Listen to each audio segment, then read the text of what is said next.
Guys চলে এলাম নতুন ভিডিও নিয়ে, নতুন প্রবলেম, নতুন একটা ব্লগ নিয়ে। আজকে এটা খুব বড় প্রবলেম এসছে। এটা হচ্ছে BS6 সুপার স্প্লেন্ডার। এটা ওয়ালিংটন থেকে আপনারা জানেন ওয়ালিংটন মার্কেট, ওয়ালিংটনে প্রচুর মিস্ত্রি। ওয়ালিংটন থেকে আমাকে রিটার্ন এসছে, একটা মিস্ত্রি গাড়িটা নিয়ে এসছে। করার পরে গাড়ি স্টার্ট করতে পারিনি, তো ওয়ালিংটন থেকে কোনো মিস্ত্রি রেফারেন্সে আমার কাছে এসছে। তো গাড়িটার প্রবলেমটা কি, গাড়িটা কারেন্ট আসছে না। চাবি অফ করে অন করলে কখনো কারেন্ট আসছে, কখনো আসছে না, কিন্তু গাড়িটা স্টার্ট হয়নি। আমি আর্মিচার, আমাদের BS6 এর সুপার স্প্লেন্ডার ছিল, তো আর্মিচার চেক করেছি, আর পিক আপ কয়েল সবই চেক হয়েছে, রেজিস্ট্রেশন মেপেছি, সবই ঠিক আছে। ST কয়েলও এনে নতুন লাগিয়েছি, তারপরেও প্রবলেম সলিউশন হয়নি। গাড়িতে দেখে আপনাদের দেখাই, গাড়িতে কারেন্ট আসছে না। চাবিটা অন করি, দেখুন কারেন্ট আসছে না, আবার কখনো কখনো কারেন্ট আসছে। দেখুন মিস্ত্রিরা যেখানে দেখিয়েছিল, দেখুন কি করেছে, তারগুলো পাঁচ করে সবকিছু করে দেখুন, সব লাইন চেক করেছে। এবং এও আরো একটা জিনিস আপনাদের দেখাই, দেখুন এই লকটা ভেঙে বলেছে, এই লকটা দেখুন ভেঙে বলেছে, লকটাও ঠিক করে খুলতে পারেনি, ভেঙে বলেছে। তো আমি সবই প্রসেস চেক করার পরে, তো আমার ওভিডিক স্ক্যানার দিয়ে চেক করেছি, চেক করে অনেকগুলো ক্রিটিক্যাল ফল্ট ছিল, যে ফল্টটা যে মিস্ত্রি করেছে সে ভুল করে সেই জায়গাটা ঠিক করে বসাতে পারেনি যে একটা, তার জন্য প্রবলেম হয়েছে। এবং প্রবলেমটা কোথায় আপনাদের, আসো ক্যামেরাটা নিয়ে আমি আপনাদের দেখাই, কোথাতে ক্যামেরা নিয়ে আসো। অবশ্যই এইরকম যদি ভিডিও পেয়ে থাকেন, ভালো লেগে থাকে, অবশ্যই আমাকে সাবস্ক্রাইব করবেন আর ফলো করবেন এবং শেয়ার করবেন। এত ভালো ভালো ভিডিও আপনাদের জানি BS6 এর এত প্রবলেম নিয়ে আপনাদের দেখাচ্ছি, যে এইসব ক্রিটিক্যাল প্রবলেম আপনাদের কাছে। BS6 এর গাড়ি যদি আসে, আপনার ইঞ্জিন খুলে বলেছেন, তারপরে গাড়ি স্টার্ট হচ্ছে না, কি জন্য কারেন্ট আসছে না, কেন কারেন্ট আসছে না, কি ফল্ট হতে পারে, সেগুলো আপনারা অনেক সময় ভয় পেয়ে যাবেন। কিন্তু ভয় পাওয়ার কিছুই নেই, আপনি চেষ্টা করুন, অবশ্যই পাবে। আমিও চেষ্টা করছি, আমি একবার ট্রেনিং করে এসেছি, ট্রেনিং এর পরেও ট্রেনিং অনেক কিছু শিখিয়েছে, তারপরে আমাদের নলেজে কিছুটা অনেক কিছু এসেছে। প্রথম থেকে BS6 গাড়ি আমি ঘাঁটছি, তার জন্য দেখাচ্ছি। আসুন এখানে দেখাই ফল্টটা কি আছে। এই যে ইঞ্জেক্টরের কানেকশন, ইঞ্জেক্টরের কানেকশনের ভিতরটা দেখেই আপনাদের।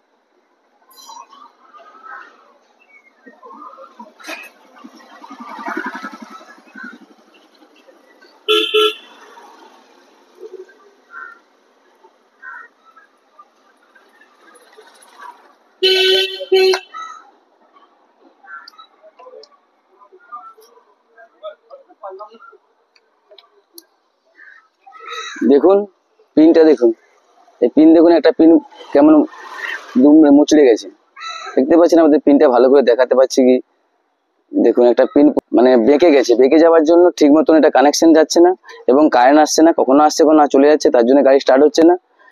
তো আমি চলুন আপনাদের দেখাই, দেখুন পিনটা কিভাবে বেঁকে আছে ইঞ্জেক্টরে। দেখুন পিনটা এবার সিধা হয়ে গেছে।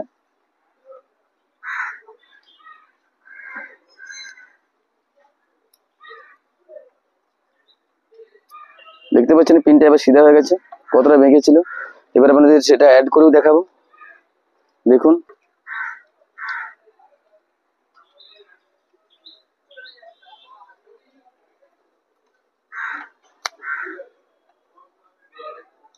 ভেঙে ফেলেছে।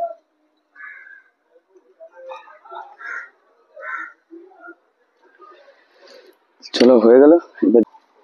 দেখুন এখানে হচ্ছে ম্যাগনেট খুলেছিল, ম্যাগনেটের আঠা দিয়ে পুরো দেখতে পাচ্ছেন আঠা দেওয়া আছে, ওরা ম্যাগনেট চেক করেছিল। আরো আপনাদের দেখাই, এদিকে নিয়ে আসুন। দেখুন ইউসি বোর্ড খুলেছিল, ইউসি বোর্ডে দেখুন ক্লিপটা ভেঙে ফেলেছে, এবং ইউসি বোর্ডে দেখুন কানেকশন করে দেখুন তারগুলো কেটে কেটে সব চেক করেছে, কোনো টেপ করেনি, কিছু করেনি, এভাবেই রেখে দিয়েছে। তো গাড়িটা করতে পারেনি বলে গাড়িটা সে মিস্ত্রি আমার কাছে নিয়ে চলে এসেছে করেছি। যে প্রতিটা BS6 গাড়ি, বিশেষ সুপার স্প্লেন্ডারে যদি ফুয়েল পাম্পের জ্যাক খুলে দেওয়া হয়, তাহলে কিন্তু কারেন্ট আসবে না। এটার মধ্যে সেটা হচ্ছিল ফুয়েল পাম্পের জ্যাক যখন ওপেন হয়ে আছে তখন দেখছি কারেন্ট কখনো আসছে, লং কারেন্ট আসছে, কখনো শর্ট হয়ে যাচ্ছে, কারেন্ট আসছে না। তখন আমার মিটারে কানেকশন পারফেক্ট আসছে, ব্যাটারি থেকে কানেকশন আসছে, চাবি অন সুইচ থেকেও কানেকশন আসছে। আপনাদের এত বড় ভিডিও করে দেখাবো না, কারণ হচ্ছে অনেক বড় ভিডিও হয়ে যায়, সব প্রসেস আমি দেখাবো না। আমার সঙ্গে যদি আপনারা জুড়ে থাকেন, শর্টের মধ্যে আপনাদের প্রতিটা গাড়ির ভিডিও শর্টের মধ্যে প্রবলেম বলবো, যে কোথা থেকে প্রবলেম হয়েছে সেই প্রবলেমটা আমাদের দেখাবো। এই নয় আপনাদের বলবো যে এখান থেকে চেক করবো, মিটার দিয়ে চেক করে দেখাচ্ছি, এই কানেকশন চেক করেছি। আপনাদের যেটা প্রবলেম সেই জায়গাটা আপনাদের নিয়ে গিয়ে ফল্টটা তাড়াতাড়ি দেখিয়ে দেবো, এবং শর্টের ভিডিওর মধ্যে আপনারা বুঝে যাবেন কোথায় ফল্ট ছিল। তো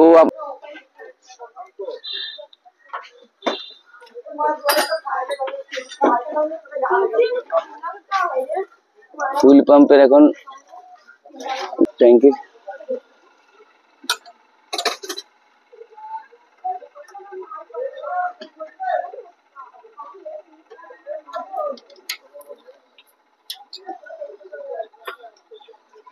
তো হয়ে গেছে আমাদের গাড়ি লাগানো কমপ্লিট। এবার আমি গাড়িটা স্টার্ট করে আপনাদের দেখাবো।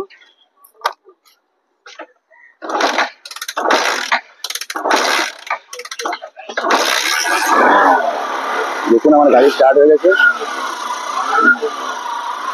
ব্যাটারি একটু ডাউন ছিল তার জন্য কিক মেরে স্টার্ট করলাম।